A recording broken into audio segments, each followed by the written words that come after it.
अस्सलाम वालेकुम स्टूडेंट्स। आज हम जिस टॉपिक के बारे में डिस्कस करने जा रहे हैं वो है टेम्परेचर स्ट्रेस। लास्ट टाइम हमने साल्ट स्ट्रेस के साथ टेम्परेचर के बारे में कुछ डिस्कस किया था। नेक्स्ट जो है उसकी फर्दर टाइप्स वो भी आज डिस्कस करते हैं कि प्लांट्स में टेम्परेचर स्ट्रेस का क्या मैकेनिज़्म है। सबसे पहले ये देखते हैं कि टेम्परेचर स्ट्रेस है क्या। टेम्परेचर स्ट्रेस कह लें या थर्मल स्ट्रेस भी इसे कह सकते हैं। That may be defined as any change in the thermal relation between temperature regulators या फिर its environment, यानी कि temperature regulator and it's environment, that is called temperature stress या इसे थर्मल स्ट्रेस का नेम भी देते हैं। अब लास्ट लेक्चर में हमने जिक्र भी किया था कि टेम्परेचर स्ट्रेस जो है प्लांट शो लो जर्मिनेशन रेट्स और साथ में ग्रोथ का पैटर्न जो है वो भी रिटार्ड इनहिबिट हो जाता है। फोटोसिंथेसिस रेट जो है वो भी टेम्परेचर स्ट्रेस की वजह से रिड्यूस हो जाते हैं। और समटाइम ऐसा भी होता है कि प्लांट ऑफन डाई, यानी कि ख़त्म हो जाते हैं, मुरझा के ख़त्म हो जाते, बिल्कुल मर जाते हैं। टेम्परेचर स्ट्रेस जो है इसकी तीन कैटेगरीज हैं, तीन पोर्शन में से क्या किया गया है, डिवाइड किया गया है। फर्स्ट इसका जो पोर्शन है उनके इफ़ेक्ट की बुनियाद पर वो है हाई टेम्परेचर इंजरी। सेकंड जो है चिलिंग इंजरी। थर्ड वन जो है फ्रीजिंग इंजरी। अब हाई टेम्परेचर बिल्कुल वार्म टेम्परेचर जिसे कहते हैं, उसकी वजह से जो डैमेज प्लांट्स को उसे क्या कहते हैं, high temperature injury. Second one जो है चिलिंग इंजरी, मीन के आइस क्रिस्टल फॉर्मेशन ना हो बल्कि चिल्ड कंडीशन जो उनमें जो प्लांट्स को नुकसान पहुंचेगा या डैमेज होगा या साइड इफेक्ट्स होगा उसे क्या कहेंगे, चिलिंग इंजरी का नेम देंगे। इसी तरह जब आइस क्रिस्टल फॉर्मेशन स्टार्ट हो जाए तो उसे नेम देते हैं फ्रीजिंग इंजरी। अब आइस क्रिस्टल फॉर्मेशन जब टिश्यूज में स्टार्ट होगी तो प्लांट्स को जो आइस की वजह से, क्रिस्टल फॉर्मेशन की वजह से जो नुकसान होगा उस स्ट्रेस को नेम देते हैं फ्रीजिंग इंजरी का। तो बारी बारी इन सब के बारे में देखते हैं कि हाई टेम्परेचर इंजरी क्या है, चिलिंग इंजरी क्या है और फ्रीजिंग इंजरी क्या है। तो सबसे पहले जो है high temperature injury. High temperature injury mean के बिल्कुल वार्म टेम्परेचर जो है एक लिमिट से बढ़ जाना। जब टेम्परेचर बढ़ेगा तो उसके इफ़ेक्ट्स क्या हैं, कौन कौन से इंजरी जो है वो काज हो सकती है प्लांट्स में। पहली बात यह है कि रेस्पिरेशन रेट्स जो हैं वो इंक्रीज होंगे। जैसे रेस्पिरेशन रेट इंक्रीज होंगे तो फोटोसिंथेटिक रेट क्या हो जाएंगे, डिक्रीज। जब फोटोसिंथेसिस का रेट डिक्रीज होगा तो प्लांट्स के टिश्यूज जो हैं उनको सपोर्टिंग एनर्जी जो है, उनकी लाइफ को सपोर्ट करने के लिए जो एनर्जी है वो ख़त्म हो जाती है, यानी कि रेस्पिरेशन के इंक्रीज होने से।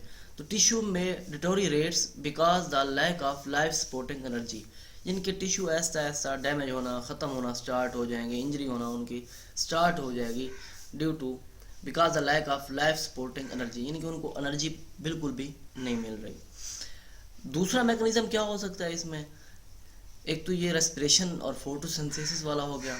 सेकंड वन जो है denaturation and aggregation of protein. अब प्रोटीन्स की क्या होगी, डीनेचुरेशन हो जाएगी और साथ में एग्रीगेशन हो जाएंगी। इन जब प्रोटीन्स की डीनेचुरेशन या एग्रीगेशन होगी तो ये भी क्या, उसके प्लांट्स के टिश्यू जो है उसकी वजह से डैमेज हो गए, यानी कि डीनेचुरेशन नहीं होनी चाहिए और एग्रीगेशन भी प्रोटीन की नहीं होनी चाहिए। ये भी एक नुकसान है due to high temperature injury. इसके अलावा रिबिस्को या कुछ अदर एंजाइम जो हैं उनकी वजह से प्लांट्स में जो कार्बन मेटाबॉलिज्म है वो भी क्या हो जाएगा, बुरी तरह से इफेक्ट होगा सीवियर कंडीशन में। तो ये भी प्लांट्स के लिए क्या एक नुकसानदायक चीज़ है जो उसकी इंजरी का काज बनती है, वो भी किसकी वजह से, due to high temperature injury. इसमें एक और बात भी आ जाती है कि लिपिड कंपोनेंट्स जो होते हैं वो काफ़ी ज़्यादा फ्लूइड स्टेट में चले जाते हैं, जो कि प्लांट्स को उस कंटेंट्स में, वो फ्लूइड स्टेट में, मोर फ्लूइड स्टेट में ज़रूरत नहीं होते।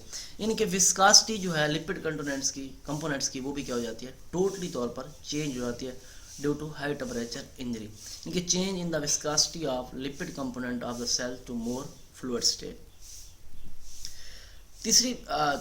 चौथी बात ये कि हाई टेम्परेचर स्ट्रेस जो है उसकी वजह से सेलुलर मेम्ब्रेन जो है उसके फिजियोलॉजिकल फंक्शन या सेल इंटीग्रिटी जो है वो डिस्टर्ब हो जाती है, लॉस हो जाती है, नुकसान उसका होता है।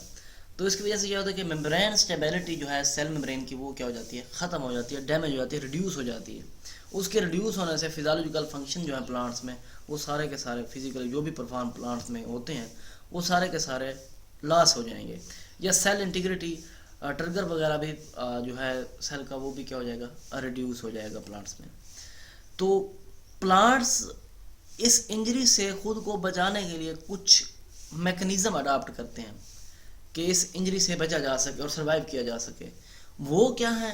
पहली बात अरेंजमेंट ऑफ लीव्स, यानी कि अरेंजमेंट लीव्स की इस तरह से होगी कि वो टेम्परेचर स्ट्रेस को क्या कर सके, बेयर कर सके, बर्दाश्त कर सके। दूसरा ये कि thick cuticle and leafy hairs, यानी कि इम्प्रूव कंडक्टिंग कूलिंग, यानी कि लीफ लाइक हेयर होंगे और साथ में क्यूटिकल की एक लेयर होगी, थिक मोटी लेयर होगी, उस वजह से कि वो टेम्परेचर को क्या कर सके, बर्दाश्त कर सके।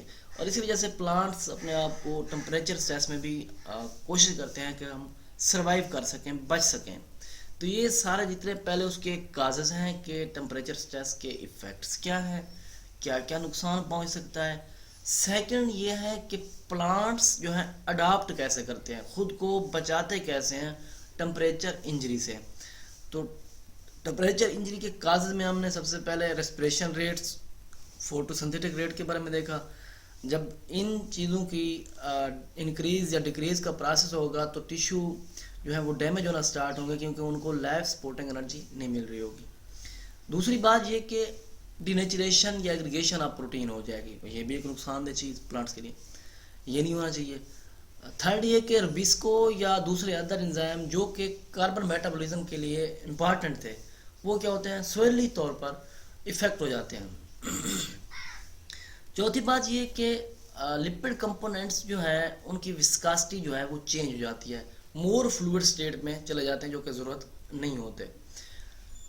फिफ्थ बात ये कि हाई टेम्परेचर स्ट्रेस जो है वो प्लांट्स में फिजियोलॉजिकल फंक्शन या सेल इंटीग्रिटी जो सेल मेम्ब्रेन क्या है उसको क्या कर देती है, रिड्यूस कर देते हैं, यानी कि मेम्ब्रेन स्टेबिलिटी भी क्या हो जाती है, डिस्टर्ब हो जाती है, डैमेज हो जाती है। तो प्लांट्स जो मैकेनिज्म अडॉप्ट करते हैं उनमें अरेंजमेंट ऑफ लीव्स, और दूसरा हमने कहा कि थिक क्यूटिकल्स या लीफ हेयर लैग जो कि improve conducting cooling.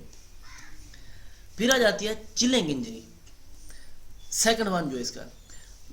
Chilling injury में यह है कि आइस क्रिस्टल फॉर्मेशन नहीं होती, यानी कि injury which cause due to low temperature but above 0 degree centigrade, that is called chilling injury. यानी कि 0 डिग्री से अबव जो होगा उस टेम्परेचर को क्या नेम देते हैं, चिलिंग इंजरी का नेम देते हैं। अब ये चिलिंग टेम्परेचर जो है काफ़ी ज़्यादा लो भी होते हैं, लो टेम्परेचर ऐसे कह लें जो कि प्लांट्स में नॉर्मल ग्रोथ के लिए बेहतर नहीं है, नॉर्मल ग्रोथ को स्टॉप करता है।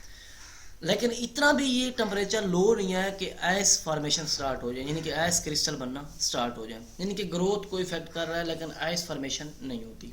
इसमें यह होना है कि रूट्स प्लांट्स की जो है वो काफ़ी ज़्यादा चिल्ड हो जानी है और प्लांट जो है बिल्डिंग का प्रोसेस जो है वो शो करेगा। तो ये चिलिंग सेंसिटिव जो फिजियोलॉजिकल फंक्शंस हैं जो चिलिंग की वजह से प्लांट्स को इफ़ेक्ट करते हैं, उनमें कौन कौन सी चीज़ है जो चिलिंग की वजह से इनहिबिट हो रही है। उनमें सबसे पहली बात है inhibition of photosynthesis. Photosynthesis rate भी क्या होंगे, इनहिबिट हो जाएंगे, रिड्यूस हो जाएंगे। कार्बोहाइड्रेट ट्रांसलोकेशंस, मटेरियल की ट्रांसपोर्ट का मैकेनिज्म भी रुक जाएगा। लोअर ट्रांसपिरेशन रेट्स भी क्या हो जाएंगे, रिड्यूस हो जाएंगे। प्रोटीन सिंथेसाइज का प्रोसेस जो है वो भी स्टॉप हो जाएगा, इनहिबिशन ऑफ प्रोटीन सिंथेसिस। दूसरी बात ये कि डिग्रेडेशन ऑफ एग्जिस्टिंग प्रोटीन, जो पहली बात ये है कि न्यू प्रोटीन सिंथेसिस जो है वो रुक जाएगी। दूसरी बात जो ऑलरेडी मौजूद प्रोटीन्स हैं उनकी डिग्रेडेशन क्या हो जाएगी, बहुत ज़्यादा तेज़ हो जाएगी, यानी कि वो भी क्या हो जाएंगी, डिग्रेड होना स्टार्ट हो जाएगी। तो ये सारे के जो चिलिंग के जो मैकेनिज्म है उसके लिए ये जो चीज़ें इफ़ेक्ट होती हैं उनमें सबसे पहला हमने कहा है कि ग्रोथ जो है वो इफ़ेक्ट होती है, लेकिन इतना काफ़ी नहीं है कि आइस फॉर्मेशन, यानी कि हमने कहा injury which cause due to low but above 0 degree, that is called chilling injury. अब चिलिंग इंजरी में रूट्स चिल्ड होने से प्लांट विल्टिंग का प्रोसेस शो करेगा। तो इनके साथ जो फिजियोलॉजिकल फंक्शन, जो चिलिंग सेंसिटिव पार्ट्स हैं या फंक्शंस हैं प्लांट्स में, तो वो जो है फोटोसिंथेसिस का प्रोसेस स्टॉप होगा, कार्बोहाइड्रेट ट्रांसलोकेशन मटेरियल की सोर्स सिंक्स जो है सोर टू सिंक्स वो भी ट्रांसपोर्ट जो है रिड्यूस हो जाएगी, ट्रांसपिरेशन रेट्स वो भी रिड्यूस हो जाएंगे, प्रोटीन सिंथेसाइज का प्रोसेस भी क्या होगा, रुक जाएगा। लेकिन एक नुकसान ये होगा कि जो ऑलरेडी मौजूद होंगी प्रोटीन्स, उनकी डिग्रेडेशन का रेट क्या हो जाएगा, तेज़ हो जाएगा। ये आपके सामने डायग्राम में देखें कि चिलिंग टेम्परेचर है लेकिन आइस क्रिस्टल फॉर्मेशन नहीं है कि यहाँ पर आइस वगैरह टिश्यूज वगैरह में या लीव्स वगैरह में आइस फॉर्मेशन स्टार्ट हो जाए, लेकिन ऐसा नहीं है। तो ये क्या है, चिलिंग इंजरी। फिर आ जाती है फ्रीजिंग इंजरी, थर्ड टाइप जो है। ये एक ऐसा टेम्परेचर है जो below freezing point of water, यानी कि below 0 degree at primarily the aqueous phase in the apoplast freeze. अब एक्वस फेज ऐसा कह लें कि ये एक ऐसी फेज है जब कन्वर्जन होती है, ट्रांजिशन होती है वाटर की लिक्विड टू सॉलिड स्टेट में, यानी कि आइस क्रिस्टल फॉर्मेशन स्टार्ट हो जाती है। यानी कि at 0 degree there is a phase transition in water from liquid to solid. दूसरी बात ये कि ice crystal develop in the intracellular spaces and cell wall, यानी कि अब इंट्रासेलुलर स्पेसेस और सेल वॉल में आइस क्रिस्टल फॉर्मेशन स्टार्ट हो जाएगी below the freezing point of water. हमने कहा माइनस, यानी कि माइनस में चला जाएगा बिलो 0 डिग्री। इसके साथ जो लार्ज पोलिसेक्राइड्स हैं या प्रोटीन्स हैं फैसिलिटेट आइस क्रिस्टल फॉर्मेशंस।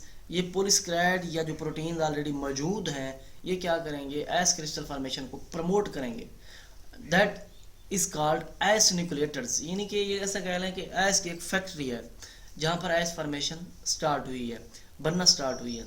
तो ये एक ऐसी फेज है जहाँ आइस क्रिस्टल फॉर्मेशन स्टार्ट हो जाती है। और ट्रांजिशन फेज है water from liquid to solid phase, इनके आइस क्रिस्टल फॉर्मेशन स्टार्ट होने से प्लांट्स में डेथ भी हो सकती है, और इसके जो फिजियोलॉजिकल फंक्शन या इंटरनल फंक्शन या इंटरसेलुलर स्पेसेस या सेल वॉल, ये सारे के सारे हर चीज़ स्टॉप हो जाएगी। लेकिन साथ में क्या प्रमोट कर रहे हैं, पोलिसेक्राइड या प्रोटीन जो हैं वो आइस क्रिस्टल फॉर्मेशन को क्या करेंगे, प्रमोट करेंगे, और इस प्रोसेस को क्या कहते हैं, आइस न्यूक्लिएटर्स।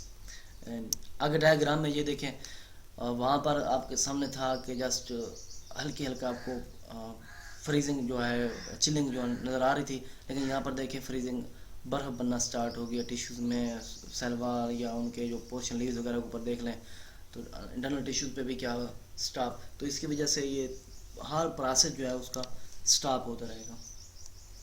स्टूडेंट, ये था हमारा आज का लेक्चर, इसके बारे में हमने डिस्कस किया।